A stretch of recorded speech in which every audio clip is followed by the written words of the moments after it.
ಹೊಳ್ಳಿ ಡಾಕ್ಟರ್ನೂ ಕಲಿಯಾಕತ್ತೀನಿ ಅದ್ರೊಳಗನ. ಈಗ full body machine check ಗೀಕ್ ಮಾಡೋದೆಲ್ಲ ನಾನೇ ಕಲಿಯಾಕತ್ತೇನೆ.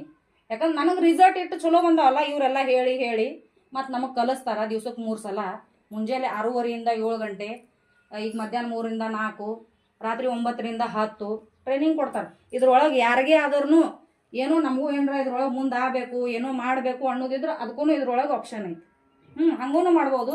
ಕಮ್ಸಿ ಕಮ್ ಅದಕ್ಕಿಂತ ಮೊದಲು ತಿನ್ನೋದು ಮಾಡಿ. ಹೊರಗಿಂದ ಏನೈತಿ ಎಲ್ಲ ಕಲಬೆರಕೆ. ಎಲ್ಲ ಕಲಬೆರಕೆ ಐತಿ.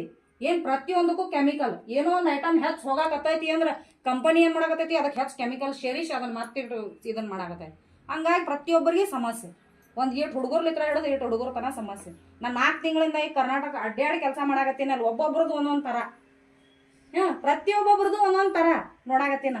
ಊಟ ಸಮಯಕ್ಕೆ ಮಾಡಲ್ಲ. ಇಲ್ಲಿ ಬಂದಾಗ 4 ದಿವಸ ಊಟಕ್ಕೆ ಮಾಡಕ್ಕೆ ಟೈಮೇ ಇಲ್ಲ. ಊಟ ಮಾಡಕ್ಕೆ ಟೈಮೇ ಇಲ್ಲ. ಈಗ ಈಕಿಗೆ 3 ದಿನ ಮನ್ನಿ ಸಲ ಕರ್ಕೊ ಊಟ ಹಾಕೇ ಇಲ್ಲ ಆಕೆಗೆ. ಊಟನ ಹಾಕಿಲ್ಲ, ಅದಕ್ಕೆ ಒಣಗಿ ಬಿಟ್ಟಾಳಿ. ಮತ್ತೇನ್ ಮಾಡೋದು, ಟೈಮ ಇಲ್ಲ ನನ್ನ ಕಡೆ. ಪ್ರತಿಯೊಬ್ಬರಿಗೂ ಕುಂತಾರ ಜನ, ಪ್ರತಿಯೊಬ್ಬರಿಗೂ ಒಂದೊಂದು ಸಮಸ್ಯೆ ಅವ. ಯಾರಿಗೇನು ಸಮಸ್ಯೆ ಇಲ್ಲ ಅನ್ನೋರು ಇಲ್ಲ ಇಲ್ಲ. ಒಂದು ಈಟ್ ಹುಡುಗರ್ಲಿದ್ರ ದೊಡ್ಡರ ತನೂ ಸಮಸ್ಯೆ ಇಲ್ಲ ಅಂತ ಇಲ್ಲ. ಅದು ಬಂತ ಎಲ್ಲಿಂದ ಸಮಸ್ಯೆ? ನಾವೇನು ದೇವ್ರು ನಮಗೆ ಕೊಟ್ನಾ? ಇಲ್ಲ. ತಾಯಿ ಹೊಟ್ಟಿಯಿಂದ ತಂದೇವೆ? ಇಲ್ಲ. ಬಂತ ಎಲ್ಲಿಂದ?